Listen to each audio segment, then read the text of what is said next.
Olá, boa noite a todos. Sejam bem-vindos a mais uma noite de estudos do Grupo GEM. Hoje é dia 29 de setembro de 2022 e hoje nós começaremos a estudar o capítulo 9, Raja Vidya Raja Guhyam, ou o Yoga da Sabedoria Real ou do Segredo Real. É um capítulo muito especial e para que a gente possa dar prosseguimento aos estudos, eu passo a palavra a Rubens, que ele prosseguimento aos estudos de hoje. Muito obrigado a todos por estarem aqui. Boa noite, Vanildo, boa noite a todos. Agradeço uma vez mais essa oportunidade de poder a gente interagir e realizar esse estudo sobre a Gita. Então, dando continuidade, como o Vanildo lembrou, hoje nós iniciamos o 9º capítulo, que tem várias formas, obviamente, da gente nomear e traduzir, né?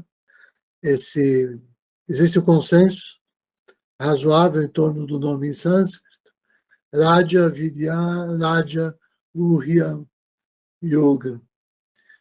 Outras traduções poderiam ser a sabedoria suprema e o supremo mistério, ou como o Vanildo falou também, né? Então, dentro dessa nova metodologia que agora nós estamos fazendo, eu vou direto ao texto, vamos tentar fazer a leitura do capítulo todo, e os versos que a gente sentir que tem necessidade, aí a gente para um pouco mais e discute segundo aqueles sites que nós vimos, que traz a discussão palavra por palavra, oferece todas as possibilidades de tradução e tudo mais. Então, para a gente voltar assim, para dar continuidade, né, ao estudo, tem que lembrar que o Krishna, ele começa esse 9º capítulo falando da onipresença do Atma. Esse é o tema assim principal. E apesar de parecer uma coisa simples, e é simples, mas é também muito complicado e muito complexo, porque é aqui que se divide todas as correntes religiosas, todas as tendências, todas as formas de entendimento sobre o que é que constitui o sagrado ou a divindade. Então, no caso, o Krishna, ele está se referindo ao Atma, que a gente sabe, e ele fala isso para o Arjuna, né? É uma expressão que não tem uma forma manifestada. E ainda, além do mais, esse Atma, quando uma era termina e tudo se dissolve, então o Atma recolhe em si mesmo todo o universo e depois, outra vez, recria esse universo, submetendo tudo às leis da Prakriti, ou às leis universais da natureza.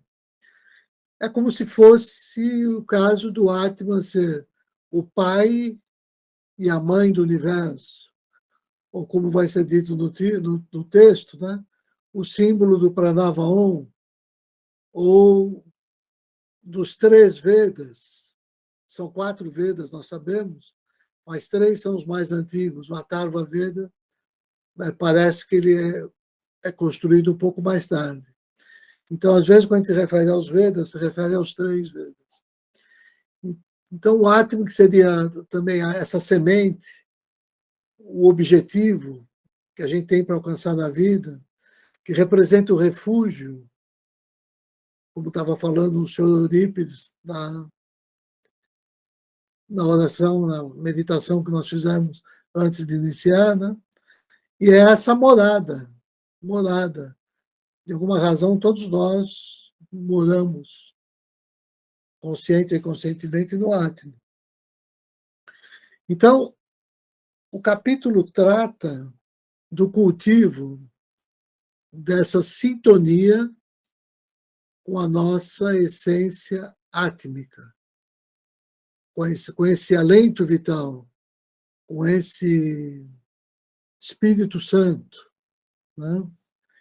E para alguns, aqui agora que vai começar a ficar ou mais complicado ou mais simples, porque como todas as tradições tratam disso, hoje eu queria ter oportunidade de ver como eles acessam e por que é difícil ter um consenso. Então, na linguagem ocidental, eles costumam dizer que o texto da Bhagavad Gita, nesse capítulo, ele tem um discurso que para uns seria panenteísta, para outros seria panteísta, para outros ainda seria pandeísta e, por fim, monista. Então, são nuances em torno do entendimento e da representação que a gente dá para o divino, para o sagrado, para Deus, e aqui no caso da Gita, a gente está tratando do Atma. Então, o que é que seria esse panenteísmo? Que é uma dessas leituras que a gente faz, né? E ela está mais presente aqui no Ocidente, faz mais parte da tradição cristã, principalmente entre os evangélicos. Então, panenteísmo significa literalmente tudo em Deus. Tudo em Deus. Pan, tudo, em teísmo de Deus. Então, esse panenteísmo expressa a crença de que o divino, que pode ser um Deus monoteísta, pode ser os deuses politeístas, pode ser uma força cósmica. Então, que isso interpenetra a natureza, mas não seria um com ela. Esse é o entendimento do modo cristão que eles encontraram para introduzir a discussão sobre essas antigas verdades das Upanishads. Na verdade, essa discussão originária das Upanishads, né? O que é que se discute nas Upanishads? Essa ideia de que o universo todo está contido em Deus, na alma do universo, que ao mesmo tempo transcende todas as coisas. Então, essa é a ideia do panenteísmo, que é uma variação do panteísmo. E o que diz o panteísmo? É a crença em uma divindade imanente, e, nesse caso, o universo poderia estar contido na divindade, mas costuma-se dizer que ele seria idêntico com ela, né? Ou seja, o próprio mundo, o próprio universo, seria o que constitui o espírito, o sagrado e tudo mais. E a gente tem que se dando conta disso. E tem também o pandeísmo. Pandeísmo. O primeiro era com T, esse é com D. Pandeísmo, né? Que é uma espécie de junção de doutrinas do panteísmo com o deísmo. Deísmo quer dizer a crença num Deus na forma de pessoa, no monoteísmo. Então, quando eu junto o monoteísmo com o panteísmo, eu tenho essa espécie de pandeísmo.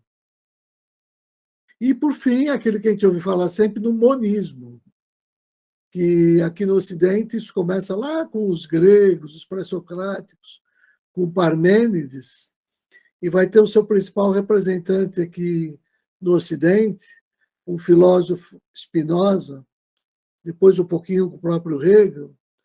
E aqui, nesse caso, o que eles afirmam é o seguinte: só existe uma única coisa, que é essa substância da natureza, né, da qual tudo mais emana, né, que é a própria natureza surge daí, incluindo a mente e a matéria. Isso seriam os modos da substância.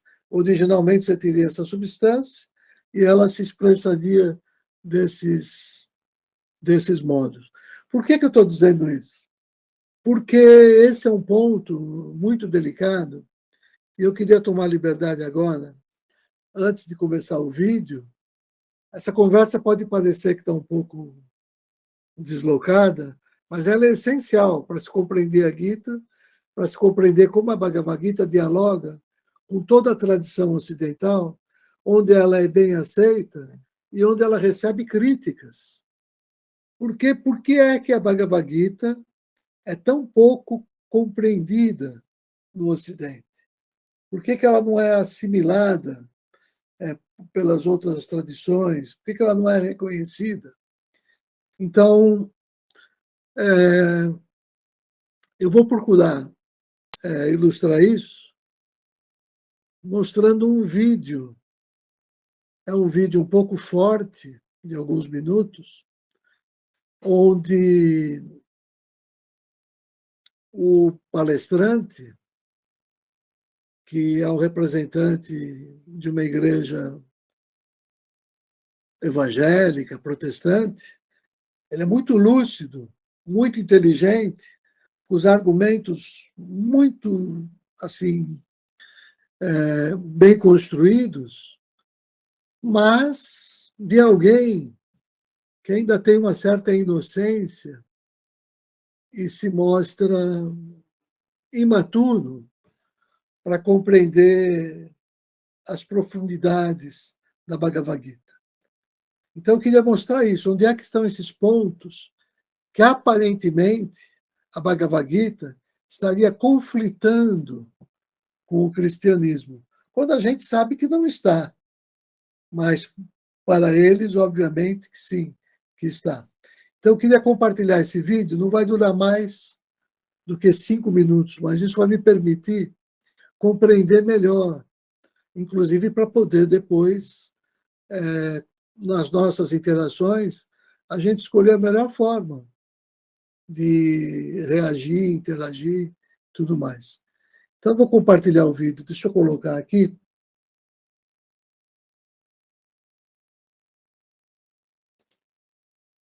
Só um minutinho.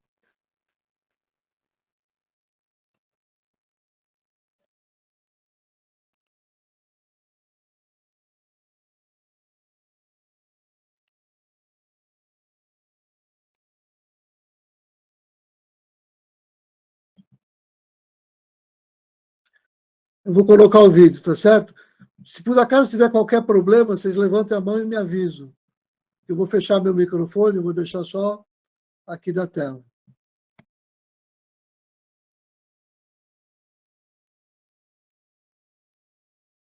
Vou dar uns 10 segundinhos até começar o som. Primeiro tem que ler esse texto.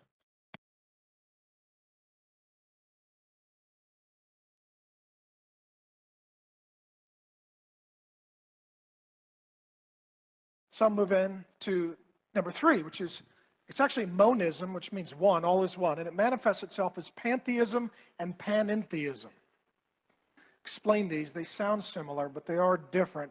Pantheism is that everything is God. This used to be fairly popular. It's sort of lost prestige. Because if everything is God and you get cancer, then cancer's God. And if you smoke and you throw a cigarette butt on the ground, which is why you got cancer, the cigarette butt is God. People started wondering, seriously, like cancer and cigarette butts and mosquitoes, they're God? If everything's God, then yeah, that's God. So then they proceeded to move toward panentheism, which is that God is in everything. That God is not a person, he's a force. God doesn't have a name. He's just an energy that imbues everything. And so Whereas atheism says there is no creator, there's just creation. All we have is the material universe. The deist says there is creator and creation, but he has nothing to do with creation. Panentheism or pantheism, both monism would say, all we have is creation, there is no creator, but there is this divine force that fills all creation so that everything is sort of knitted together as one. Now here's what that means. Good and evil are one. What this means is, well, you don't come from God. You're not here for God. You're not here with God. You're not going to God. All there is the material universe, and you are spiritually connected to the divine, and you're on your own. So good luck, figure it out, do better, try harder. Spirituality. This is just general, vague, Western spirituality. Consciousness, yoga, meditation, go into myself, get in touch with the divine force. And here's the problem with this. If you didn't come from God and you don't belong to God and God's not here to judge you and God's not waiting for you in the end, as you're suffering and you're hurting and you see injustice and evil on the earth in your own life and that you do to others, the question is, where's the justice? Cry out in your heart because you're an image bearer of God. Where's the justice? The answer is, there isn't any.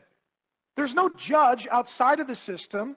All we have is what is, and good and evil are different sides of the same coin. It's all one. It's all one.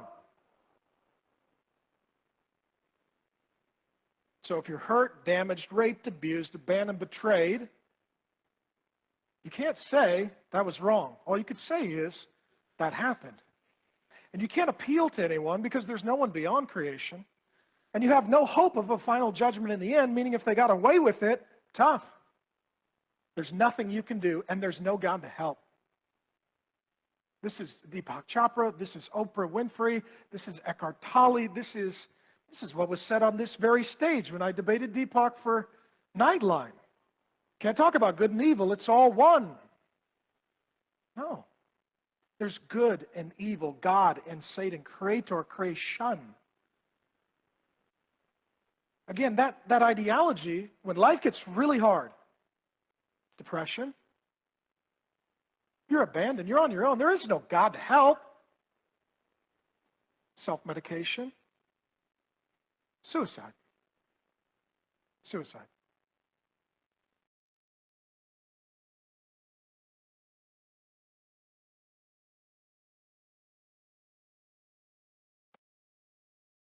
Pronto.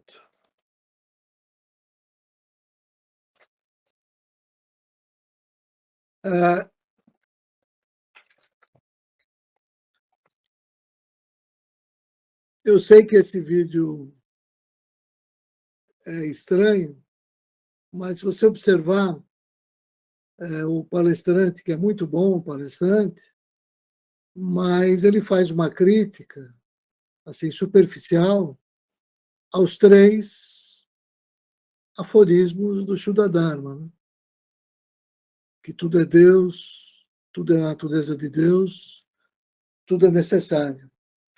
Então, na verdade, isso representaria uma forma de relativismo que nos levaria à desesperança, ao desespero, à automedicação, porque a gente não confia em mais nada, e, finalmente, ao suicídio. Então, isso seria a consequência dessas práticas exóticas fundadas no yoga e no estudo da Bhagavad Gita. Então, esse capítulo especial, como o Vanildo lembrou, que é importantíssimo, né? É uma oportunidade de tratar dessas questões que ele trouxe, mas da maneira assim correta, mais apropriada, e deixando claro, acho que o Vanildo tem razão, vai ficar simples, evidente para todos, né? Onde estão os equívocos dessa análise que representa o ponto de vista de uma religiosidade mais fundamentalista,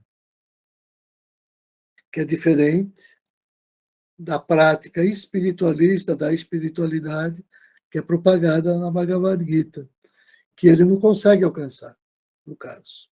Então, esse capítulo vai tratar disso. Para não me estender, eu vou começar a ler o capítulo 9. Vou ler aqui segundo a gente está vendo, né, o Fahrenstein. Então, o yoga da sabedoria real e do segredo real. Disse o Senhor bendito. Eu já vou, assim, devagarzinho, em um verso ou outro, eu vou modificar pequenas coisas para ficar no entendimento que eu acho mais próximo de como eu vejo, eventualmente me afastando um pouquinho aqui do Fahrenstein. Então, a ti, que não se lamentas, ou que não critica, né, declararei agora este conhecimento secretíssimo, ou seja, essa forma de vignana, né, de sabedoria, de conhecimento prático, o qual, uma vez conhecido, libertar-te-á de todo o mal. Esse é o verso 9.1. Uma leitura assim livre, numa tradução, estou baseando no Forrester, mas estou transcriando um pouco em cima do que ele disse, né? Esta, 9.2, é a ciência real, o segredo real, um purificador supremo. É uma ciência intuitiva, lícita, facílima de aplicar e imutável. 9.3. Os homens que não têm convicção nesta lei, ó Parantapa, retornam ao caminho do ciclo da morte sem chegar ao fim. Por mim,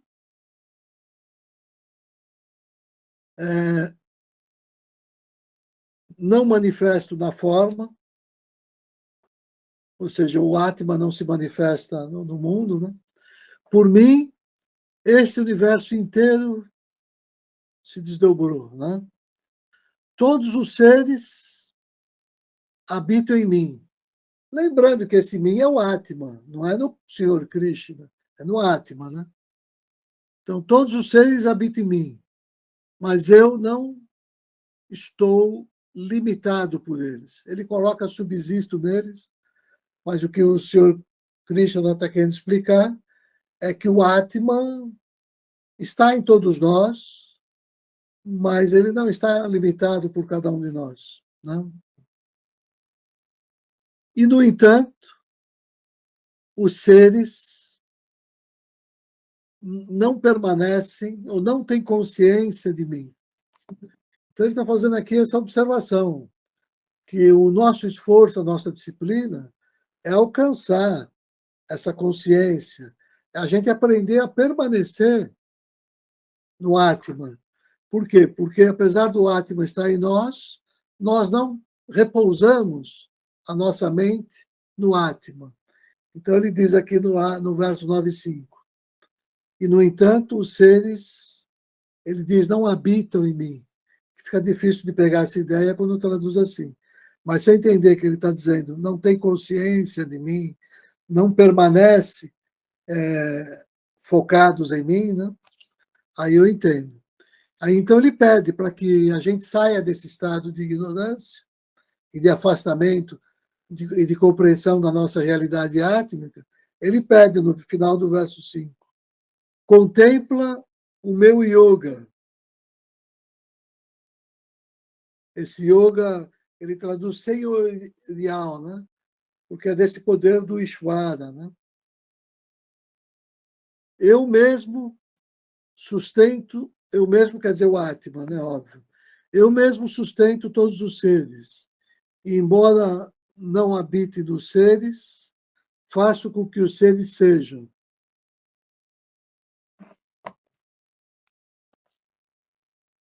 Nove seis.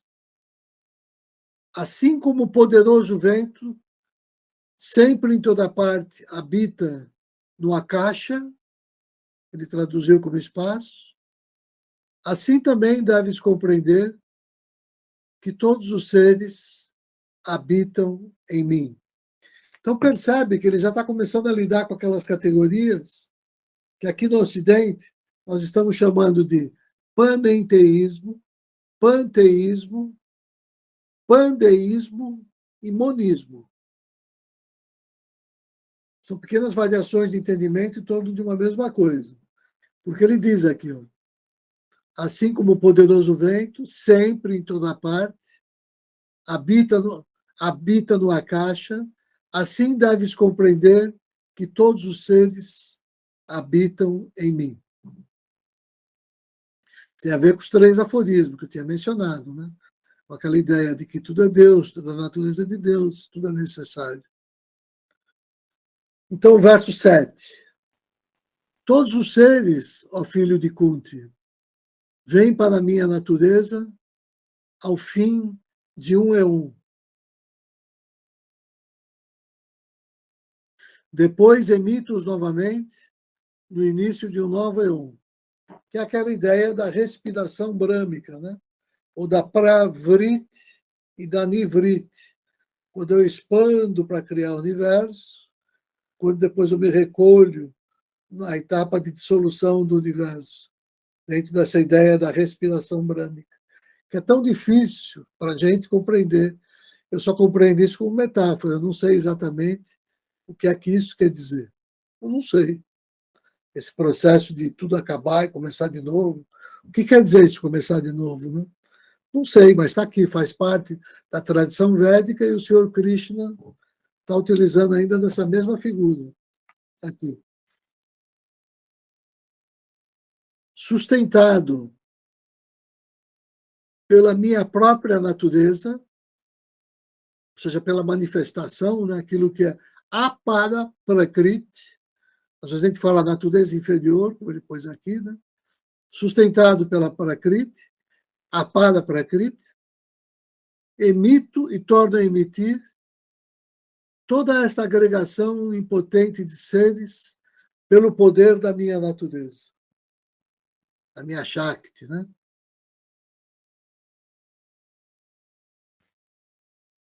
Então, verso 9. E estas ações minhas não me agrilhoam, ó Dhananjaya, porque desapegado eu me comporto nessas ações como alguém que esteja completamente desinteressado. Por que ele está usando disso? Porque ele quer que nós imitemos esse procedimento. E ele está dizendo que a gente tem uma forma de lidar com a ação, que é quando a gente silencia o ego para exercer na escarmia siddhi, para já não sermos nós quem agimos, mas nós como instrumento da divindade, e isso se dá quando a gente não tem apego ao fruto da ação, quando a gente está desapegado e desinteressado dos frutos, dos resultados. Ele está dizendo, isso é a forma divina de agir, porque a própria divindade age assim, age sem interesse. Sem interesse. 9:10. Sob a minha supervisão, minha natureza inferior produz as coisas móveis e imóveis. Por essa razão, o universo gira, ó filho de Kunti. Quer dizer, ele está falando aqui na roda do Sansara, né? Os tolos zombam de mim, do corpo humano que assumi, ignorantes do meu estado superior de existência, onde o Maheshvara, né, quer dizer, o grande Svara, o grande Senhor, que representa esse grande Senhor de todos os seres. Né? 9:12. Vãs são as esperanças, vãos os atos, vão o conhecimento dos desprovidos de conhecimento, de discernimento. Assumem eles uma natureza, uma prakriti, enganadora, monstruosa e demoníaca. No sânscrito ele fala Rakshasi e Asuri, né? Porque vem dos Rakshasas e dos Asuras. A gente às vezes diz Asura, né? Porque o português é assim. Mas lembrando que em sânscrito a letra Z não existe. Não tem o som Z de Zé. Isso não existe em sânscrito. Então, esse S é o S de sapato. Não é o S de Shuddha Dharma. É aquele S mais simples. Né? Então, Asuras. Esse tem essa natureza demoníaca. Agora, aqui ele vai fazer o contraponto. 13. Mas as grandes almas, ó filho de Prita, refugiando-se em minha natureza divina, adoram-me com a mente não desviada, conhecendo-me como o princípio imutável de todos os seres. Olha só, está falando uma vez mais da meditação no Atma. Quando eu adoro esse princípio átmico que eu tenho no coração, né? Então, essa adoração, como é que eu faço? Vamos ver no 14, né? Glorificando-me sempre, empenhadas, firmes em seus votos, prostrando-se perpetuamente jungidas, elas me adoram com devoção, bhakti, né? E empenhadas, né, na ação, né? Ou seja, como fazendo disso uma espécie de meditação na ação. E outras me adoram oferecendo-me o sacrifício do conhecimento e vendo-me como uma unidade na diversidade, múltiplo, com a face voltada para todo lugar. Jnana, né? A parte do conhecimento. Então, aqui ele diz o 16. Eu sou o rito, sou o sacrifício, sou a oblação, sou a erva, sou o mantra, sou a manteiga clarificada, sou o fogo, sou a oferenda, sou o pai desse universo, diz o 17. A mãe, o esteio, o avô paterno, tudo que pode ser conhecido, sou o purificador, a sílaba Om e os Vedas, Rig, Sama e Yajur. Lembra que eu falei dos 3 Vedas e não dos 4. Ele não cita o Atharva Veda. Eu acho que nessa época não existia o Atharva Veda. Mas eu não tenho certeza. O argumento que o tradutor usa, lá na nota de rodapé 20, ele diz: o Atharva Veda é omitido aqui, provavelmente para manter a métrica do verso. Muitas vezes, somente os 3 principais coletâneos, Samhita, são mencionados. Eu acho que é um pouco mais do que isso. Tem uma coisa que o Atharva Veda é um pouco posterior, embora ele seja tão importante, tão rico.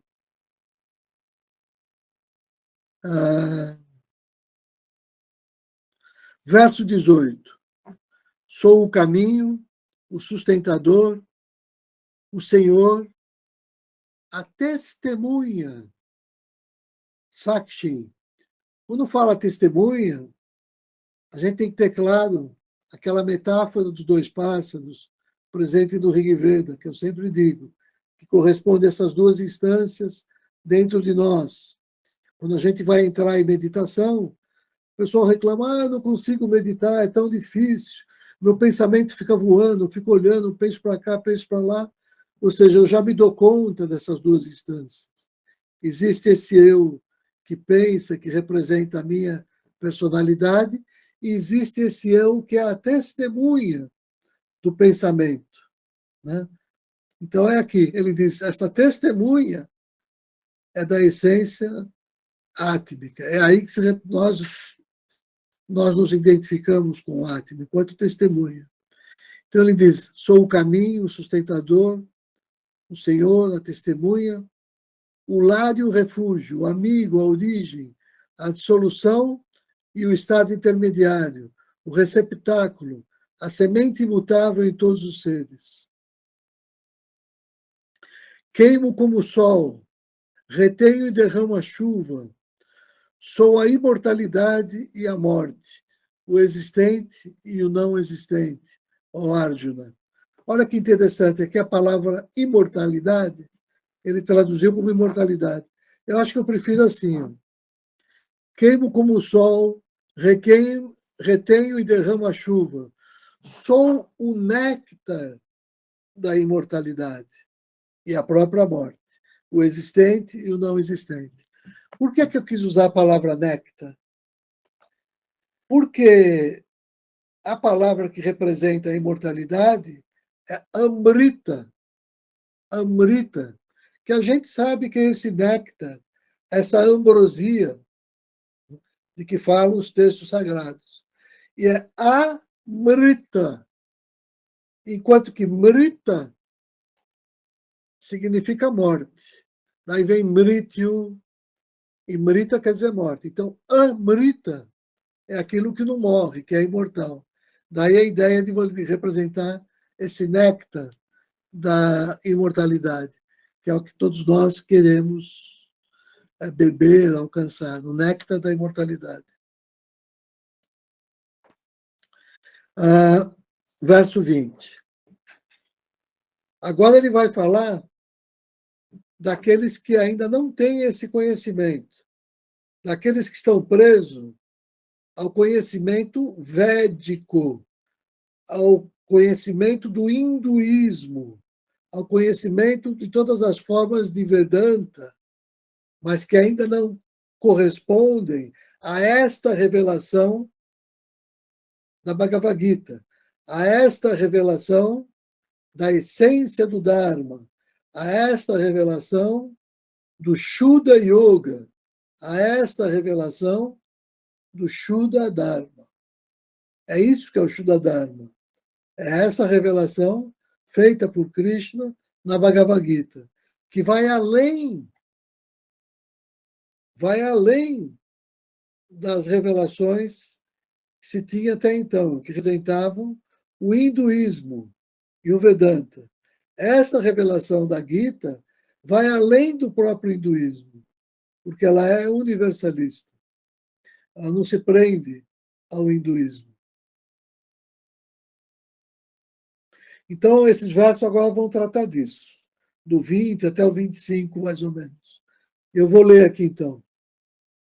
E como ele estava falando no néctar de Amrita, que é dessa coisa superior, ele vai falar agora da forma inferior, que é aquilo que as pessoas presas ao entendimento védico praticavam ainda. Que é bom, está tudo certo, mas ele vai falar de uma coisa que é maior. Mas primeiro ele vai falar disso que é só védico, né? Que é anterior à revelação do Shuddha Yoga. Então ele diz aqui, ó, os bebedores de Soma que conhecem a tripla ciência. De novo, o que é a tripla ciência? A palavra Veda quer dizer conhecimento. Então, são os 3 Vedas. Então, os representantes do hinduísmo conhecem essa ciência, esses 3 Vedas. E existe uma parte ritualística onde eles tomavam essa bebida. É embriagante o soma para entrar em contato com as divindades. Então, ele diz aqui, os bebedores de soma, purgados do pecado e tendo-me adorado com sacrifícios, desejam o caminho do céu, Swar. A gente sabe de Swarga, né? Então, o caminho do céu, Swar, atingindo o mundo meritório de Surendra, do Senhor dos Deuses. Surendra quer dizer Shura Indra, porque tem Ashura, que é o demônio, que é negativo. Então, Shura é Deus, é divino. Então, Shura Indra quer dizer o Senhor dos deuses. Então, atingindo de modo meritório do Senhor dos deuses, provam dos divinos prazeres dos deuses do paraíso, Div. Aqui parece que é uma coisa boa, mas não é. O que ele está dizendo é que existe um tipo de céu mental, uma espécie de paraíso menor, que é para onde vão todas essas pessoas, mas que ainda tem que retornar. São pessoas boas, são pessoas virtuosas, mas que não vão alcançar a libertação nessa vida, porque estão presas a esses rituais védicos, a toda essa prática dessa religiosidade ainda mais simples, mais ingênua. Então, você alcança esses lugares, você alcança esse paraíso, você alcança essa esfera celeste, mas você ainda tem que retornar. Então, aqui ele vai dizendo 21. Tendo fruído desse vasto mundo celestial e esgotado o seu mérito, aqui vai, ó, eles entram de novo no mundo dos mortais. Assim, os que seguem essa tríplice lei, desejando os objetos do desejo, nada ganham, a não ser um mundo de ir e vir. Então, está aqui, de novo, ele dizendo que o resultado do hinduísmo e dos Vedas é alcançar esse lugar celestial, mas que uma vez que você passa o teu período de mérito ali, você reencarna aqui para dar sequência ao seu processo até alcançar a libertação. Então, vai começar aqui agora, ele falar esse tratamento onde eu vou ter mais claro o que é espiritualidade, o que é meditação, o que é religiosidade e como é que a espiritualidade se diferencia da religião. E aqui isso me dá a ideia um pouco também de como eu posso pontuar melhor aquele vídeo inicial daquele rapaz que fazia a crítica à espiritualidade da Bhagavad Gita. Ele se referia ao yoga, o Winfrey Ofra, Deepak Chopra, e todos esses representantes que, de alguma maneira, têm essa leitura tanto dos Vedas como da Gita. Então ele diz, 22, para os homens que, pensando em mim, sem desviar-se, me adoram, perpetuamente jungidos, eu proporciono a segurança no yoga. Mesmo os devotos, olha só. Então, aqui ele falou, o primeiro, 9:22. Isso aqui está próximo do Shuddha Yoga, né? Para os homens que, pensando em mim, sem desviar-se, me adoram perpetuamente jungidos, eu proporciono a segurança no yoga. Né? Agora ele vai falar do outro nível, que é um pouco mais baixo. Né? Mesmo os devotos de outras divindades, de outras formas de religiosidade, das várias religiões, né? Mesmo esses devotos que adoram com fé, eles em verdade adoram a mim, ao filho de Kunti, embora não o façam de acordo com os estatutos estabelecidos. Ele está dizendo, mesmo que a adoração átmica seja superior e que a pessoa não tenha consciência disso, mas sempre que ela de boa fé faça qualquer prática religiosa com honestidade, com fé, com dedicação, essa adoração, por ser feita desse modo, na verdade, embora seja dirigida a qualquer divindade, no fundo, o Atman aceita e a capta como uma parte dela sendo dirigida a ele mesmo. E recompensa essas pessoas na exata medida e proporção do esforço que elas empenharam nessa adoração. Ainda que seja uma adoração incompleta, porque não é adoração átmica. Você está fazendo culto de personalidades, de santos, de divindades, né? Mas isso também tem muito valor. Isso que ele diz aqui. Pois, 24, sou eu que fruo de todos os sacrifícios. Que é o que a gente estava acabando de dizer, né?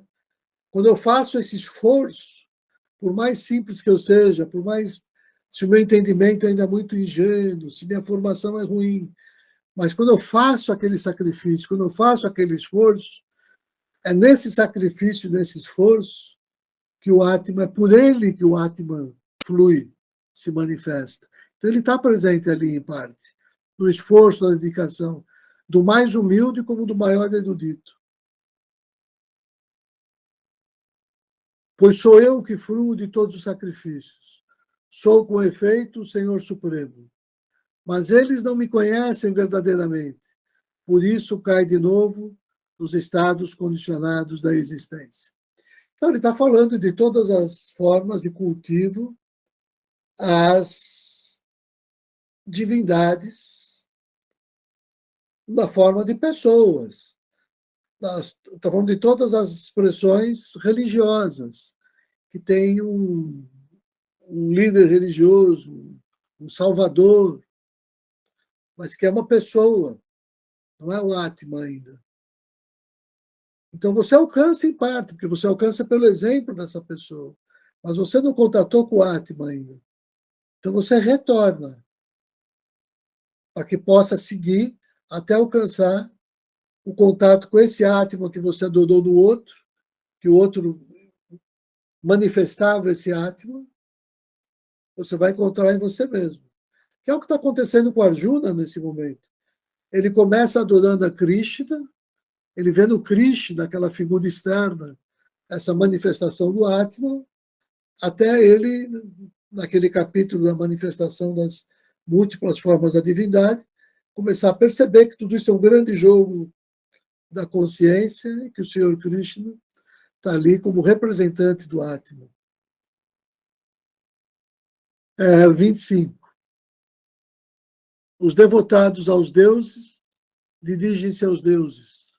Os devotados aos antepassados, os pitris, né? A palavra em sânscrito é pitris, dirigem-se aos antepassados, dirigem-se aos seres inferiores, os que adoram seres inferiores, mas dirigem-se a mim todos que sacrificam a mim.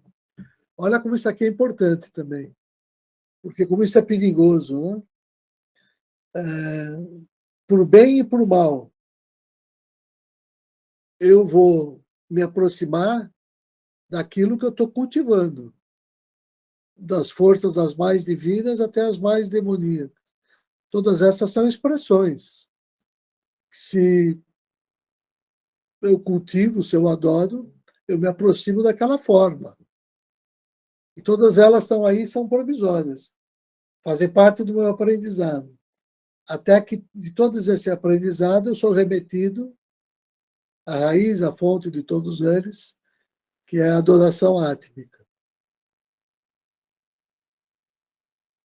Então, está aqui nesse 25, é uma pontuação da diferença entre a espiritualidade pura proposta no Shuddha Yoga da Bhagavad Gita e todas as manifestações religiosas propostas em todas as escrituras védicas. Todas elas levam aquele entendimento religioso ainda, que aqui você cumpre isso, mas ultrapassa isso. Porque você vai para a espera onde a tua vida toda se torna um ritual religioso. Não é mais só aquele momento da sua prática, onde você cantar mantra, coisa assim. 26. Aqui ele diz com todas as letras, né? Quem quer que me ofereça uma oferenda por devoção, empenhando o seu ser, seja ela uma folha, uma flor, um fruto, ou mesmo água, eu recebo essa oferenda. Está falando dessa devoção dos rituais religiosos, né? Que a pessoa tem atendido o seu esforço. Então, 27. O que quer que faças, o que quer que comas, o que quer que sacrifiques, o que quer que des, quaisquer que sejam as suas asceses, faz tudo isso, ó filho de Kunti, como uma oferenda a mim. Está aqui a definição do entendimento da verdadeira e autêntica devoção espiritualista e não meramente religiosa. Ele diz qualquer coisa que faça, né? Tudo isso aqui. Ou seja, ele está dizendo aqui o que é a meditação na ação. Quando eu faço da vida toda uma meditação. Uma coisa que é tão cara e tão importante para o Shuddha. 28. Assim serás liberto dos grilhões da ação, cujos frutos são auspiciosos ou nefastos. Liberto com o eu jungido pelo yoga da renúncia, virás a mim. Ou seja, quando eu ajo jungido com o Atma no coração, ou seja, quando eu estou fazendo na minha ação uma meditação,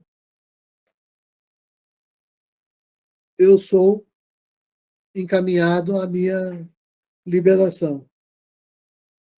Eu sou encaminhado ao contato átmico. Agora, aqui, olha que interessante, 29. Sou o mesmo em todos os seres, o Atma, né? Não há ninguém que me seja odioso ou querido, mas aqueles que me adoram com devoção, eles estão em mim e eu estou neles. O que ele quer dizer com isso? Quer dizer que nós nos tornamos conscientes dele, a presença dele se faz manifesta na nossa vida, né? Porque é claro que a gente sabe que o Atma está em todos. E mais ainda, como ele diz aqui, o mesmo Atma está presente no santo e no pecador. E o Atma não diferencia entre um e outro. São apenas estágios diferentes de existência. Mas ele diz, aquele que me adora, esse tem consciência desse meu estado, né? Por isso que ele se manifesta ali. Mas olha o 30, que interessante. Mesmo, isso aqui é difícil de entender. É aqui num verso como esse, que aquele rapaz lá do vídeo não tem a menor condição de compreender o que quer dizer esse verso. Então vamos tomar um pouco mais de atenção com esse verso, porque está aqui o segredo que mostra que depois que ele der alguns passos nessa vida e nas próximas, ele vai chegar a compreender o significado desse verso aqui. Verso 30. Mesmo uma pessoa de péssima conduta que me adore sem desviar sua devoção, deve, em verdade, ser considerada boa, pois a sua resolução, ou melhor, o seu vyavasaya, o seu funcionamento é correto. Olha o que ele está dizendo. Uma pessoa de péssima conduta. Isso até para os membros do Shuddha Dharma é complicado. A gente diz lá que o Dasa deve buscar sempre a companhia de dasas virtuosos. Você não busca a companhia de pessoas más. Mas olha o que ele diz, que é muito forte, né? Ele, o Atman, não faz essa distinção. E quando a gente começa a ter alguns lampejos do Atman, nós também deixamos de fazer. Como assim? Eu vou dar um exemplo, por falta de melhor exemplo, aquele que eu testemunhei com os meus olhos. Só posso falar do que eu vi e vivi. Então, no projeto Reviver, mantido pela Fazenda Mãe Natureza, você acolhia ali a pior espécie de gente. A pior espécie. criminosos, pessoas com todo tipo de abuso, de drogas, de problemas familiares, a pior espécie. E não é que você vai fazer amizade com eles e se tornar um deles, não é isso. Mas quando você se propõe a ser um bálsamo para resgatar essas pessoas, não é que você vai se misturar com eles, que esse é o sentido da palavra, que o Daza tem que buscar a companhia de Dazas virtuosos. Né? Então, você não vai... Mas eu posso fazer um trabalho de resgate quando eu entendo que é o Atman que está brilhando também, animando aquele ser. E se eu dialogo de coração a coração, tentando acordar o Atman, e eu trago aquele menino para um desejo de regeneração e a um pedido de uma segunda oportunidade para se recuperar, esse é o trabalho do Atman, que está acima do trabalho de quem, a todo custo, evita as pessoas más. Se eu tenho o poder de não me deixar conduzir pela pessoa má, e maior ainda, se o meu poder, a minha energia, o campo de energia que eu gero em torno de mim, a egrégora que eu formei onde eu circulo, se ela tem o poder de cura, o poder regenerativo, quando eu, por piedade e compaixão, vejo, igual Jesus viu o bom ladrão, o outro em cima da árvore, o Madalena, e ele diz, vem porque eu tenho como te curar. Aí está tudo certo. Então, um verso como esse, aquela fala daquele rapaz, né, é toda cheia de vontade de punir, de ódio, de julgar, precisa de um Deus vingativo, precisa de uma oposição com Satanás. Quer dizer, tudo aquilo deixa de fazer sentido. Mas isso não quer dizer que a gente não tenha a noção de sagrado, ou de uma pessoa, de uma... Não quer dizer nada daquilo que ele ingenuamente, como a denominação religiosa dele ainda professa. E está tudo certo, porque a gente precisa também daquele tipo de entendimento. Porque o conhecimento espiritual é uma sucessão de degraus, né? E a natureza não dá salto, a gente vai aos poucos. Então, nós que temos um nível de consciência superior, temos que respeitar aqueles que têm um nível de consciência inferior, lembrando que a pior forma de violência é mostrar a verdade para aquele que não está preparado para ouvir a verdade. Você ofende aquela consciência que está despreparada. Então, deixa ele viver a condição kármica dele, aquele nível de consciência dele. A gente respeita aquilo. A gente só não se sujeita, não se submete, né? E a gente procura estabelecer uma forma de organização social, uma forma de irradiar para a nossa egrégora, onde aqueles modos se acomodem no modo maior, que é representado pela consciência maior. Porque é sempre a consciência maior que precisa controlar e dirigir as consciências menores. De outro caso, você estaria estimulando a formação de tiranos no mundo. E as pessoas boas ficariam escravizadas na mão dos tiranos. Então, os tiranos podem existir aqui desde que subjugados. As pessoas mais fortes, mais inteligentes, mais espiritualizadas, mais boas, que nem por isso vão oprimi-los e tirar deles o direito de serem como são. Mas essa era a crítica dele lá. Então, 31. Rapidamente, seu si mesmo se torna estabelecido na lei e alcança a paz perene, ó filho de Kunti. compreende que nenhum devoto meu se perderá. Está aqui de novo, dito com todas as letras. Quando o Atman se manifesta por nós, ele resgata o outro. Porque a gente sabe, se a gente não tem essa capacidade hoje, vai ter um dia, porque está escrito que ninguém se perderá. Então todos se regenerarão. Regenerarão. Agora, só se regenerarão se tiverem oportunidade de aprender. Ou seja, se estiverem sob a esfera de influência, sobre a egrégora protetora daqueles espíritos dispostos e com compaixão que se sujeitam a sair da sua zona de conforto e conviver com essas pessoas inferiores para ajudá-las a subirem. Jamais o contrário, não é sair da zona de conforto para se tornar um deles. Jamais pode ser assim.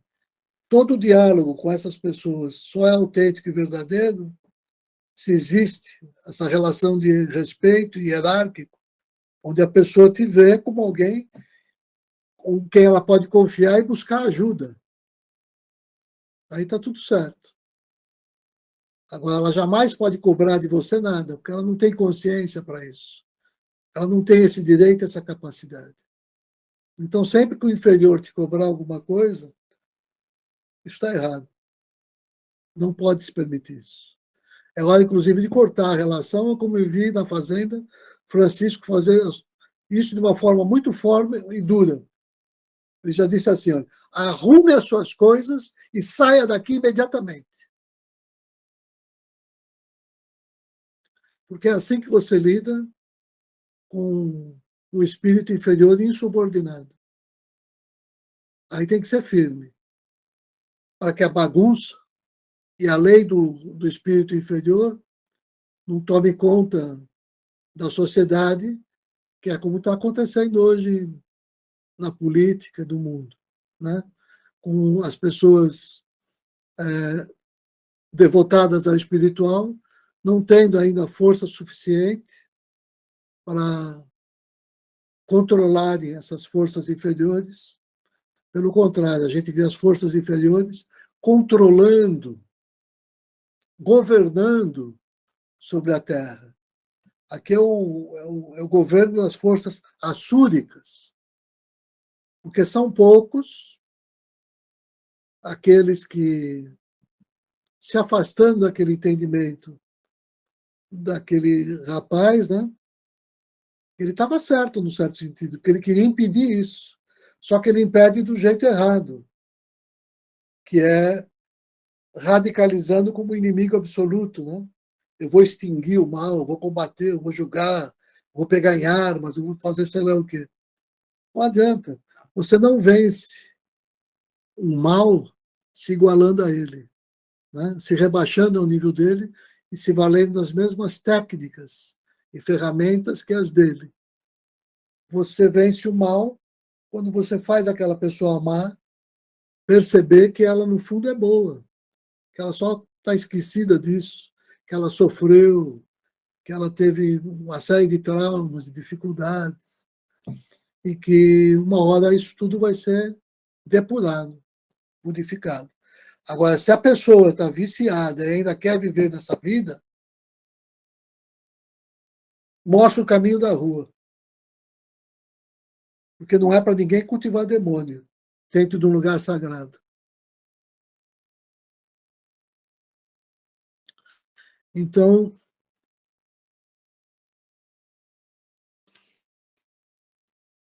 é o 32, né, que eu vou ler agora. Acho que é isso, né? Pois os que se refugiam em mim, mesmo aqueles nascidos de úteros pecaminosos, bem como as mulheres, os comerciantes, até os servos, todos eles percorrem o caminho supremo, ó filho de Prita. Olha que verso complicado e como a tradução pode trair aqui. E com razão, todas as feministas poderiam aqui se insurgir. Porque está dizendo que a mulher está junto com todos aqueles que não estão no primeiro nível de seres elevados ainda. São pessoas que podem te colocar em risco a tua própria espiritualidade. Agora, olha só, isso era entendimento védico daquela época. Mas olha o que o texto diz de verdade. É que a tradução é eufemística. Diz, não é assim. Todos têm o mesmo direito. Mesmo que você tenha tido um nascimento inferior, num ambiente de criminalidade, né? Mesmo, não importa, é o Atma que está presente. Então, isso aqui é uma... Você está fazendo o elogio das classes inferiores, até dos Shudras, né? Aqueles seres que têm o nascimento pecaminoso, que são filhos de seres, entre aspas, né? Sujos, imundos. Isso no entendimento preconceituoso do sistema de casta do hinduísmo. A Gita vem criticar isso. Porque a Gita fala do Shuddha Yoga. Então é aqui que separa um pouco. Então esse verso está dizendo isso. Apesar que a tradução não está muito bem feita, né?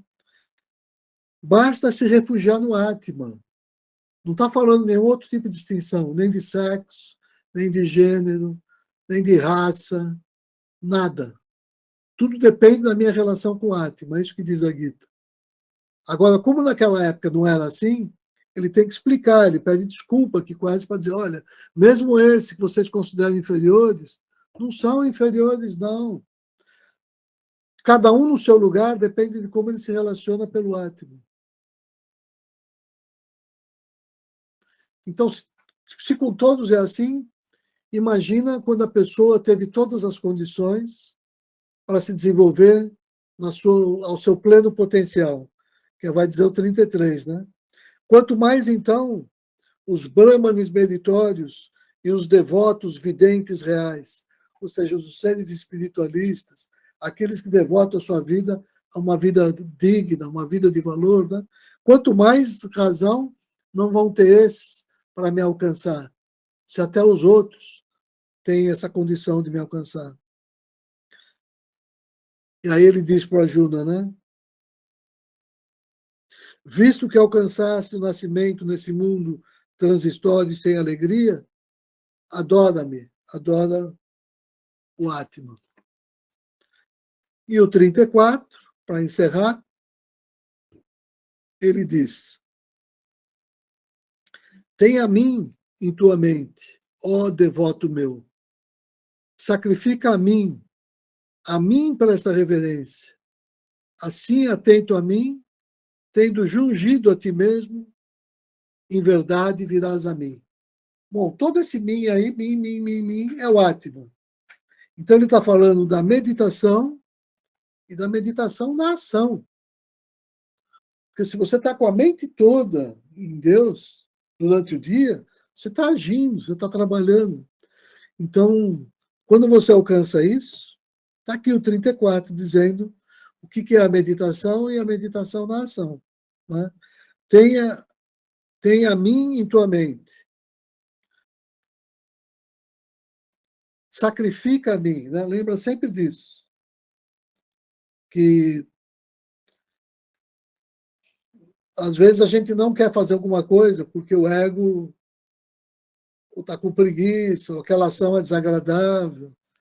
Mas quando a voz da consciência diz que é certo fazer, quando eu faço, eu estou sacrificando a Deus, ao Atman.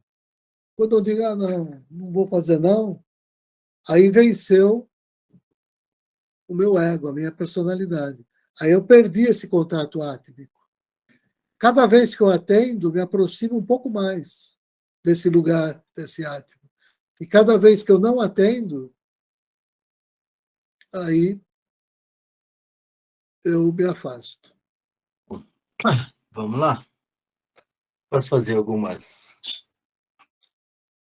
considerações? Obrigado. Vamos lá, Rubens. Assim, o que eu entendo disso aqui, dessa leitura e desse capítulo? O título é Raja Vidya Raja Guhyam. Não sei se é assim que se fala, mas... Raja, real, né? E me remete sempre a Shuddharaja Yoga, né? Shuddharaja Yoga, a gente sabe que está baseado nos 3 pilares, que é Bhavana, Karma e Meditação, né? No capítulo 5, no versículo 5, ele fala aqui assim, e no entanto os seres não habitam em mim, contemplo meu yoga senhorial, que é o Aishvara. Eu mesmo sustento todos os seres, e embora não habitem nos seres, façam com que eles o sejam. Esses seres aqui, o sejam, na verdade, a palavra em sânscrito é Bhuta Bhavana, que é o sentido de Bhavana no começo, né? De Bhavana. Primeira coisa que eu capto aqui. A segunda conta é que você falou, foi para um lado, foi para o outro, e falou de todas as ações que a gente deveria fazer, que são as ações do karma.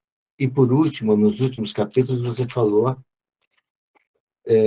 da meditação. Então, esse capítulo está repleto daquilo que as questões que a Shuddhadharma entende como Shuddharaja Yoga. Eu consigo captar, se eu for garimpar aqui dentro, eu consigo pegar todas as três alicerces dele, que é Bhavana, Karma e meditação. Tá? Então, assim, para mim ele tem uma coisa muito interessante. E o mistério é que ele fala o tempo inteiro em mim, em mim, em mim, em mim, em mim, no Atma. Ele só falou o tempo inteiro no Atma aqui. Né? Então, assim, é um mistério que não é um mistério. É um mistério que é uma declaração, né? E uma declaração pública do que isso deveria ser feito. E todas as ações deveriam sair do Atman, todo o entendimento deveria ser o Bhavana, todas as questões deveriam ser... toda ação deveria ser uma meditação, em última análise, né? Então, eu acho muito bonito isso. Isso é yoga real, cristalino, que independente de qualquer coisa, de qualquer casta que porventura você tenha nascido, não interessa, não é isso que está se tratando aqui. Não está se tratando de se você veio de um lugar ou de outro, está tratando que você está aqui, e como ser humano, você tem um Atma, você tem a transposição do Atma, e a observação disso é o que vai fazer a diferença. Quanto você pode olhar do seu Atma, observar o Atma do semelhante que está próximo a você. E no momento presente, sem olhar para o passado dessa pessoa, como acredito que o senhor Francisco fazia quando recebia as pessoas. Ele não ficava analisando o passado das pessoas. Ele analisava o presente das pessoas e, você tem um Atma, analise, sabe, cultive isso, cultive essa estrutura, né? E quando a pessoa, obviamente, não cumpria as determinações ou aquilo que era comum, ele pedia para que a pessoa se retirasse, o que eu acho muito interessante. Por que eu vou contaminar isso, se você não quer observar, não é verdade? E quanto ao vídeo, eu não tenho nada para falar sobre aquilo. Mas tem um provérbio, que é o 10:12, que ele diz o seguinte: o ódio excita contendas, mas o amor cobre todas as transgressões. Aí, você simplesmente, se você se voltar para o Atma, você sabe para onde você tem que ir. Né? E aquilo, para mim, só expressa a opinião dele. E se aquilo não tiver algo em mim, simplesmente é a opinião dele e ponto. Segue na opinião dele. E eu sigo na minha, procurando aquilo que, para mim, é o caminho mais importante para mim. Que é o caminho do Atma, que é o caminho da verdade, que eu entendo como experiências minhas vividas do dia a dia e que eu tento pôr em prática. É isso que eu entendo. Eu agradeço aí a leitura e o entendimento desse capítulo. E se quiser comentar alguma coisa, depois aí eu abro para quem mais queira. Eu quero porque o sânscrito é complicado, Vanildo. Às vezes, aquele A inicial é negação, mas às vezes a raiz dele é uma outra coisa, quando aparece no romanizado. Aí, quando eu falo Aishvara, não é não Ishvara, pelo contrário. Vou explicar por quê. Do mesmo jeito, quando eu tenho um substantivo, eu vou construir um adjetivo, tem um fenômeno na língua. Por exemplo, eu tenho os filhos de Pandu. Como é que se chama os filhos de Pandu? Pandavas, né? Ou seja, aquele U virou Vá, né? Pandava. Ou os filhos de Kuru, como é que você fala? Kauravas. Então, esse U inicial virou Ao, né? Então, Ao, pelo mesmo mecanismo, quando eu tenho Ishvara no substantivo, né? Que quer dizer senhor, regente, quando eu faço o adjetivo é Aishvara, é o mesmo fenômeno. E aí, Aishvara, como adjetivo, quer dizer majestade, supremacia, poder, né? Então, que é um modo de, a partir de uma palavra, construir outra. Então, o sentido aí é próximo de Ishvara mesmo, apesar de ser a Ishvara aí. Só isso. E de resto, tudo que você disse é isso. E sobre o vídeo, eu acho que a coisa mais importante é para a gente entender que o contexto onde nós estamos inseridos é onde aquele entendimento é que é o hegemônico. Nós é que somos diferentes. A cultura do Ocidente, como um todo, em especial aqui do Brasil, né? Aquele modo de pensar é o pensamento da igreja protestante em geral, mas é também da igreja católica, ou seja, de toda a tradição religiosa cristã, que não é a oficial, a ortodoxa, né? Porque os iniciados não, eles transcendem isso. Se você vai pegar os santos e os místicos da igreja, não. Mas, assim, se você for pegar os textos canônicos, ou o entendimento dos sacerdotes, eles têm entendimento ortodoxo, que é o entendimento até dos teólogos, né? O pessoal que faz teologia, eles estudam aqueles termos exatamente com essa intenção. Então, eles usam essas expressões, pandeísmo, panenteísmo, panteísmo, exatamente para você definir muito bem o que é essa cultura. E quando a gente se insere aí, é como se a gente estivesse mostrando que está tudo certo, mas que tem um modo da gente amolecer um pouco, não deixar tão rígido essas fronteiras, né? Para que a gente possa avançar, dar um passo. E é isso que significa o Shuddha Dharma, o Shuddha Raja Yoga. Ou então não teria havido necessidade nenhuma dele chegar ao Ocidente. Bastava o que a gente já tinha. Agora ele chega para se casar, né? E não para antagonizar, como você disse. Embora exista o antagonismo da outra parte, que a gente tem que aprender a conviver e a lidar. Porque muitas vezes, ele é sutil, ele não passa assim.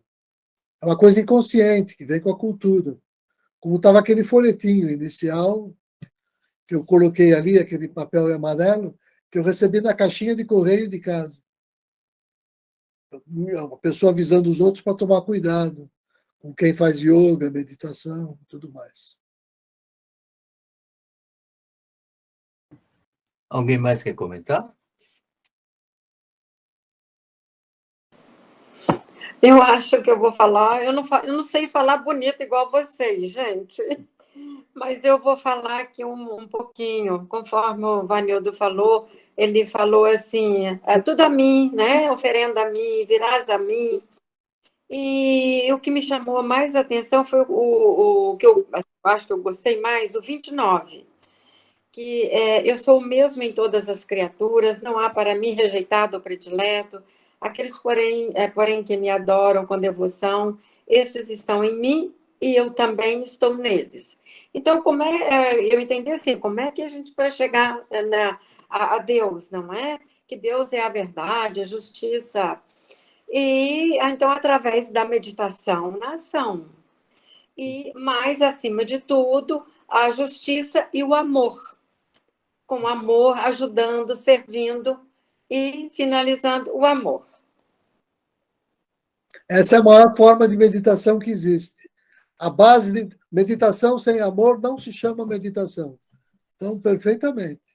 Isso é que é adorar a Deus. Adorar a Deus é esse ato de amor. Amar, inclusive em todas as criaturas, né? Ou como a gente estava vendo, no caso até dos mais necessitados, ou daqueles em falta. Às vezes a gente faz um sacrifício por amor ao outro. Obrigada. Obrigado, senhora. Alguém mais quer falar alguma coisa? Oi, Vanildo. Só vou aproveitar o que a Maria falou, que ela falou da meditação na ação, Rubem. E hoje, lá na disciplina da gente, lá da meditação, lá na UFRJ, nós recebemos uma pessoa do Hare Krishna. E ele ia falar o que era meditação para ele. E aí ele falou do mantra, né, do Hare Krishna, e que ele tinha que fazer os mantras 2 horas por dia, conciliar com os asanas, né, com as posturas. E aí ele falou de um jeito, ele perguntou até um verbo que eu nem sabia que o pessoal usava, mantrar. Você já mantrou? Eu achei tão estranho isso. Mas aí, quando eu falei para ele de meditação na ação, o que eu considerava, porque ele perguntou o que vocês consideram meditação. Eu falei, a meditação, acho que o nosso objetivo é o dia todo, o tempo todo, estar em meditação, a meditação na ação. E justamente tentando viver os valores, aqueles valores mais profundos que nos tocam, de honestidade, ética, é uma série de respeito pelo próximo. Ele ficou me olhando de uma forma, e ainda é tão difícil o pessoal entender o que é a meditação na ação. Acho que é um trabalho assim de formiguinha, que a gente tem que mostrar com a nossa prática, porque para ele meditar era usar o japa, né, para fazer o mantra Hare Krishna durante 2 horas por dia, pelo menos. Ele falou isso várias vezes. E para os alunos que tiveram sua palestra, os alunos já começaram a questionar isso.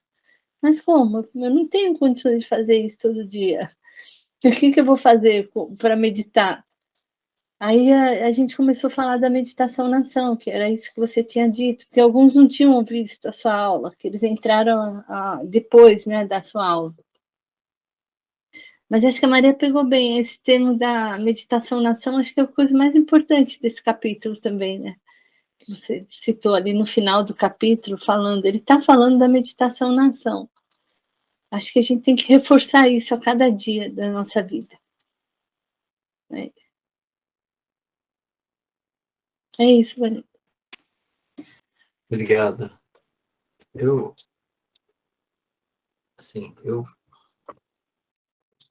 Como é que eu vou falar isso? Eu acho assim que a Maria estava falando, o Rubens depois falou, não, amar assim, aqueles que estão mais necessitados, isso, aquilo. Eu não sei. Assim, não é que eu não sei, eu sei. Quando você vai nesse ponto, é como se você estivesse soltando raios, assim, de luz.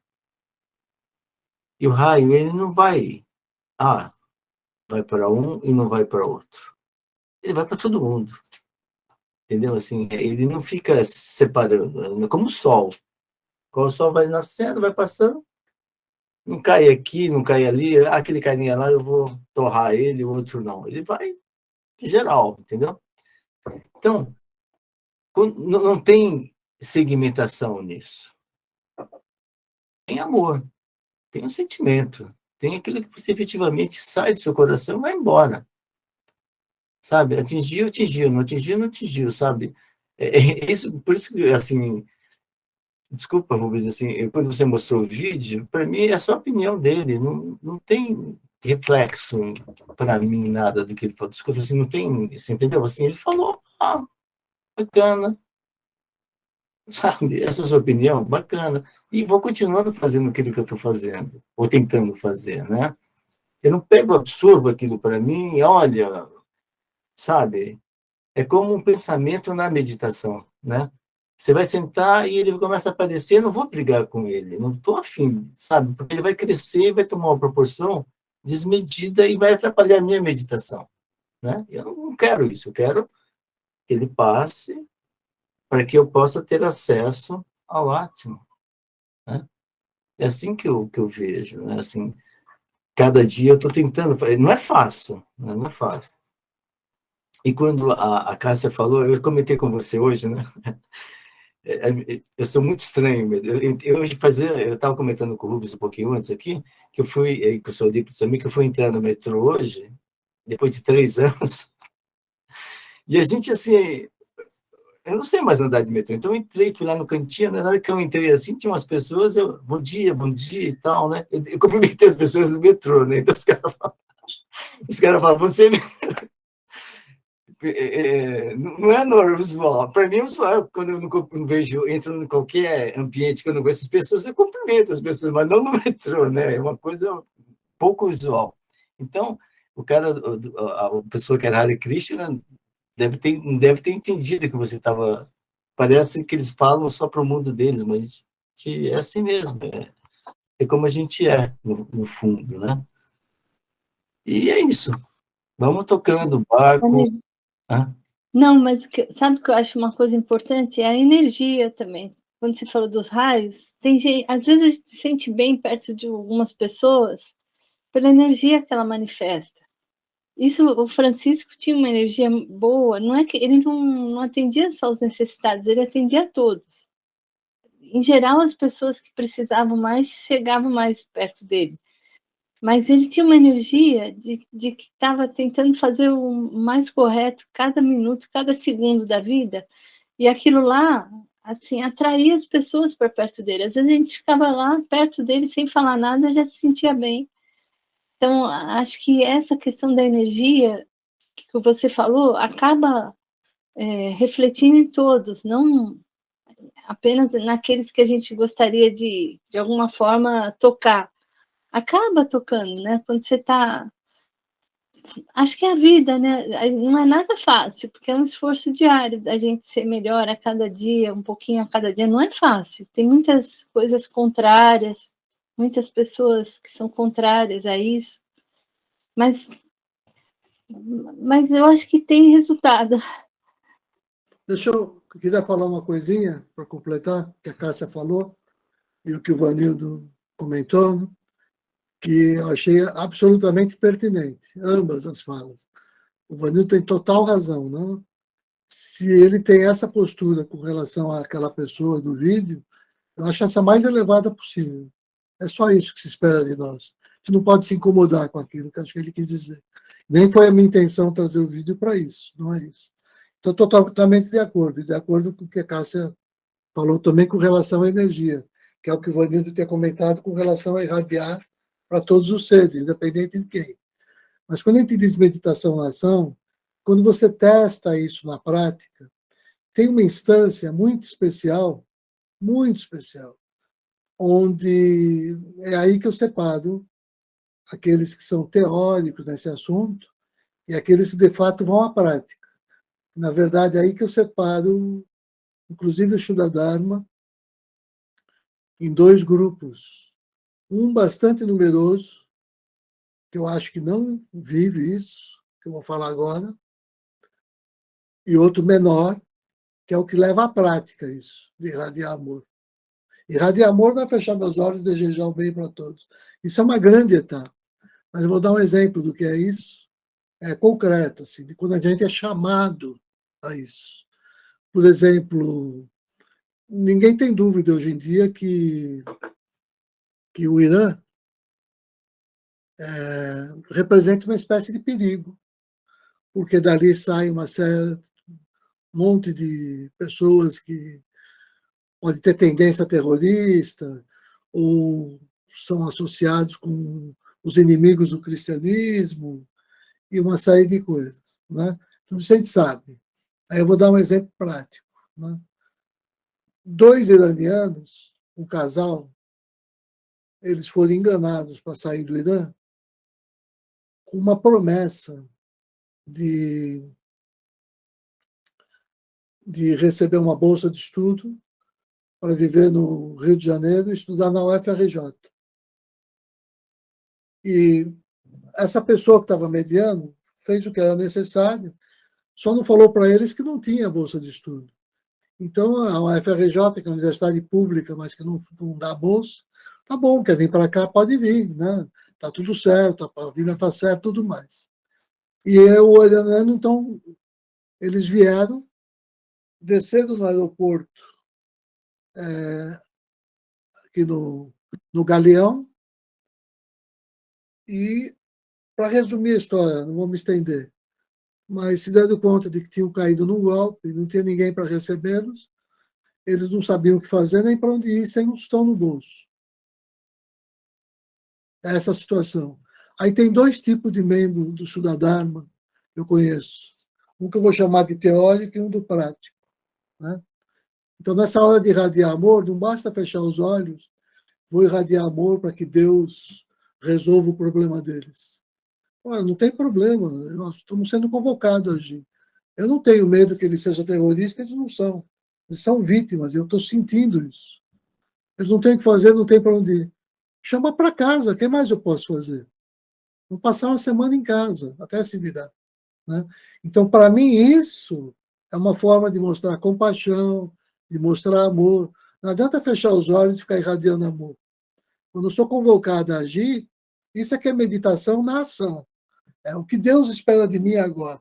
Quando eu parei, eu tive empatia com aquela relação, estou vendo ali aquela dor, aquele sofrimento, estou entendendo isso, então estou irradiando isso de mim, estou sentindo isso, e isso se manifesta, em geral, se concretiza em ação concreta, em ação. Então, essa que é a meditação na ação. Eu saber naquela hora que eu tinha que decidir. É perigoso receber? Ou é desconfortável? Vou ter um estranho em casa, vai tomar meu quarto, vai sujar, vai me dar despesa. Tudo isso é uma coisa que eu preciso pensar muito.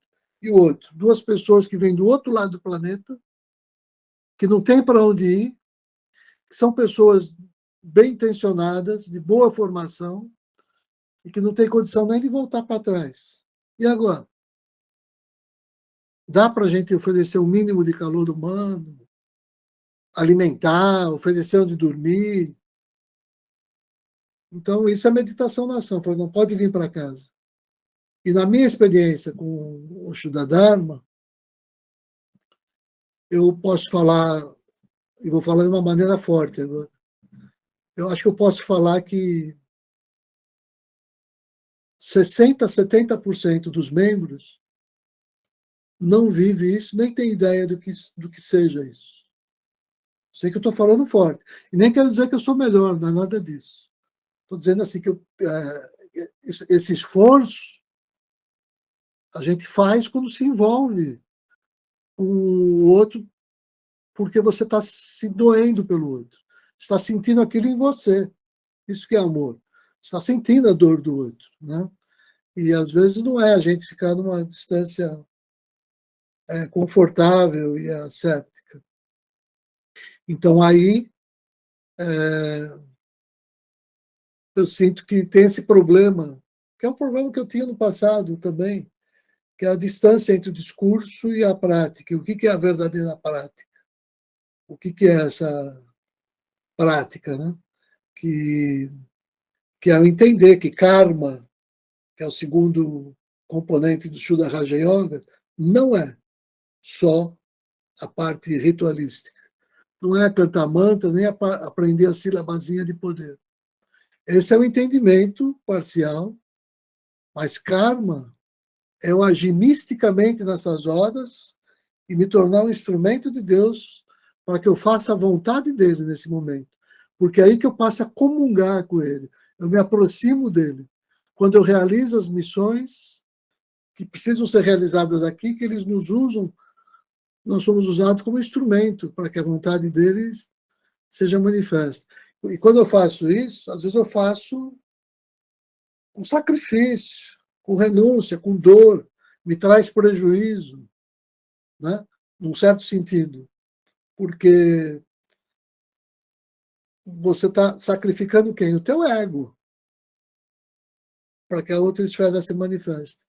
E depois a gente acabou recebendo outro casal ainda, e é inacreditável, a gratidão fica para o resto da vida.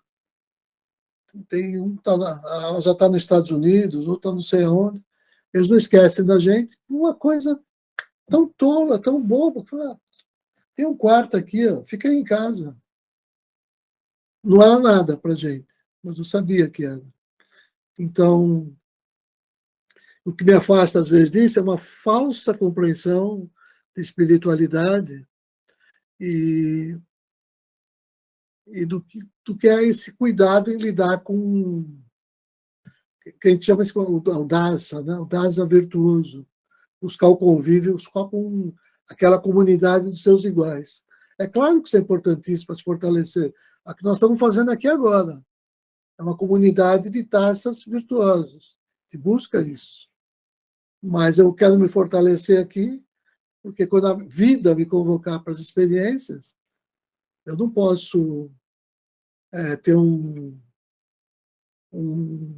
uma prática descolada do meu discurso, que aí vira uma coisa meramente teórica. E foi disso que o Srila Dharma foi acusado por muitos, né? A causa dessa dissidência toda, essas confusões todas, vem daí. Ok. Obrigado, Ramos. Obrigado. Eu posso pedir para o senhor começar a encerrar, senhor Eurípides? Se ninguém mais quiser se manifestar? Está sem o microfone, senhor.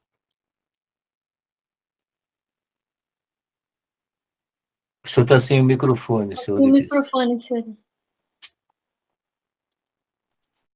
Obrigado. Eu gostaria de falar um pouquinho sobre esse capítulo, tá? Da yoga, da sabedoria, né? Yoga real, né? O segredo, de fato, que existe nisso daí. O ego, o eu, é o melhor amigo do ego, embora o ego seja pior inimigo do eu. O ego é um péssimo senhor, mas é um ótimo servidor. Quando o ego obedece à ordem do eu, do Atman, aí acontecem as maravilhas. Eu gostaria de falar um pouquinho sobre dois místicos católicos, Santa Teresa d'Ávila e São João da Cruz.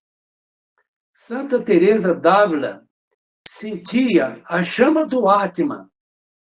É dessa forma que ela começou a trabalhar no convento e convencer as irmãs. Não chegou a convencer totalmente, pois ela teve de fazer uma reforma desse mosteiro.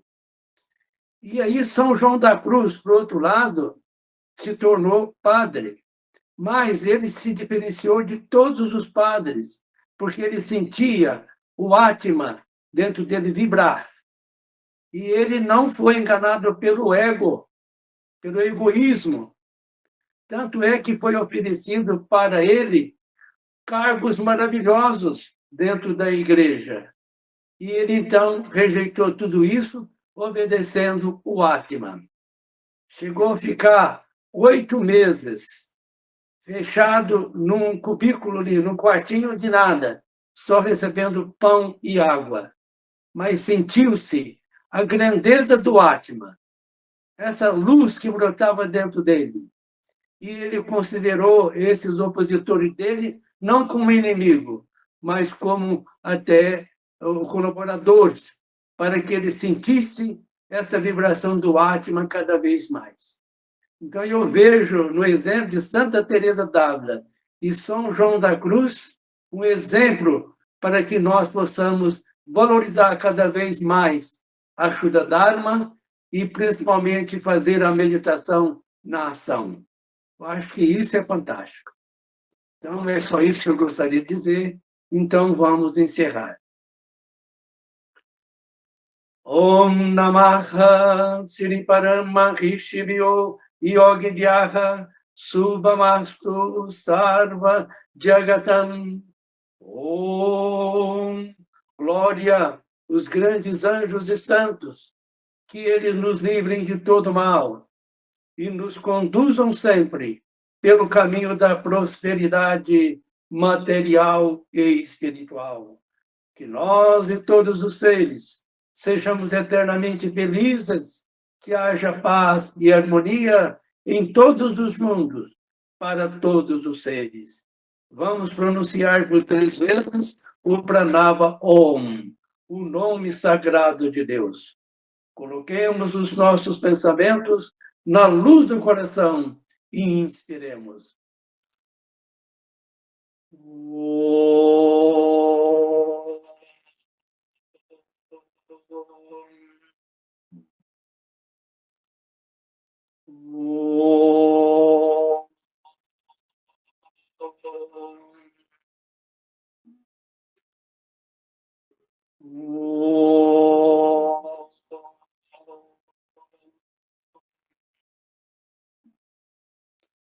Que haja paz e harmonia em todos os mundos, para todos os seres.